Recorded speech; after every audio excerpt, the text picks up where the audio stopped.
We said, no, they are all good. But let's peel back the onion a little bit. Their last 2 wins, United seen 2 separate 2-goal leads nearly go away in the blink of an eye. As we all know, anthem protests have been so polarizing dating back all the way to last season. This is big. Caitlin, this is huge. Let me be the first to say to you, Acuna Matata. Ooh. It's a wonderful phrase. I will only use it if it's appropriate. It is appropriate in this situation. This is a must-win today for Atlanta United against the New York Red Bulls. He said, some way, somehow, I'm going to make it to the league. Doesn't get drafted? Guess what? All works out. Fly, Eagles, fly. We weren't shocked he was there at 26. We were just incredibly encouraged the way the first round went, and Calvin Ridley just happened to fall into the Falcons' lap. They call it the show, where every kid's childhood dream is lived out. But for some, playing on this field is a dream come true. Not to rain on anyone's parade, but the topic of conversation for a third straight G-Day, the quarterback controversy. Now, one thing working more this year than opposed to last year in the Five Stripes' favor is depth. More guys are actually finding their way onto the field this year, and those strength in numbers will be big moving forward with a 3-game week coming up on the horizon. Let's give these guys a big hand. No, seriously.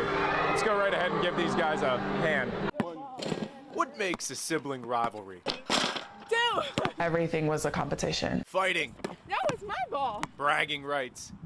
All her success, you know, it's definitely God willing, but I take a lot of the credit. You didn't see that one coming. They was calling me Mini Braun back in the day. But folks, this ain't your average sibling rivalry. I don't know how many people can say both of their kids are pros. Touchdown, Evan Ingram! Evan Ingram, a.k.a. Big Bro, is on to year 2 with the New York Giants. The big moment for Hooper McKenzie came last week over the phone. Hey, it's Nikki calling from the Atlanta Dream, and I was like, I just kind of froze. With 2 pros in the house, that sibling rivalry is on hold. She's my best friend. This moment. I was in so much pain. This game could be taken away from you. Almost wasn't. They realized I had fluid around the sac of my heart, which is called pericarditis. Mackenzie's heart condition sidelined her for the second half of her sophomore season. Basketball was stripped away from me in 6 hours. This is just some adversity God's put in your life for you to overcome so you can be even bigger and stronger coming out of it. She's back, and Big Bro couldn't be prouder. He kind of just woke her up and allowed her to go out there and enjoy herself. I don't know what he's doing, but it's safe to say that rivalry is back on. He got drafted earlier than me, so he finally got a win. This is what every ball player dreams of. It's old school sandlot baseball, like we all remember it as kids. For these players, can't is a word they've heard way too often. I've been told that I wasn't really able to play. It's hard for me to even believe that this is happening. But on this field, there's one rule. Everyone is welcome, everyone can play. That's what I love about it. Because this league is unique. Every player has autism or a form of special needs. ABO, oh yeah, this is Alternative Baseball Organization, Autism Baseball Organization. Yeah! We all can learn life lessons whether we win or lose. And one man, Taylor Duncan, made it all possible. He said, I know that I'm supposed to start a mission. He said, I have a mission and I need to start a program to where other people just like me can be accepted. And today, Taylor's mission continues to grow. We will start expanding our mission to other states, cities, and territories. To see it grow has just been incredible. And no matter how big the organization grows, here are the results that matter. It feels good to be back on the field. It's changed my life in so many ways. I'm just really liking the experience here. He has a mission, and I think he's fulfilling his mission. So Atlanta United goes and loses their first match in 8 games on Wednesday, and all of a sudden people are freaking out. They're starting to feel a little weak in the knees. Folks, I'm here to tell you, in the Eastern Conference, this is still the team to beat. We're all good. Well, that team to beat without Brad Guzan and net. Lakeside's Alex Can gets the start. He'd get some help. 11th minute, Greg Garza taken down in the box. That leads to this, Mr. Automatic. Joseph Martinez on the PK. So deadly with that hesitation. Never in doubt. 5 stripes up, 1 zip. Move ahead to the 31st minute. This is just too pretty. Ezekiel Barco. The little give and go with Greg Garza. Back to Barco into the back of the net. United up 2 zip and in cruise control. But they left the door open, and Orlando came right in. 58th minute off the miss. Khan can't clear it. Alex Miram all over, corrals it, sends it in. And you know what? This upsets me. I don't like it when people flex to celebrate. What do you even bench, man? Here's where things get crazy. In extra time, Will Johnson goes on the attack. Miles Robinson with the tackle, and if you can lip read, you know Johnson's not very happy with that. Neither are the fans with the bad form here. Don't throw things. Come on, you're better than that. United, though, better than the opponent. Bounces back with a 2-1 win. What the Atlanta Braves have done on the road this year so far is incredible. 16 wins away from home. That's the most in the National League.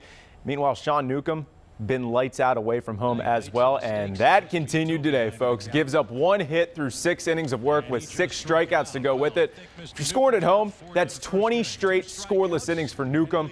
But as good as he was, he needed some run support. Ender Inciarte is like, bro, I got you. We got this. Let's go for a drive. Takes Jose Urena deep. His 3rd of the year, 2nd in the last 2 days.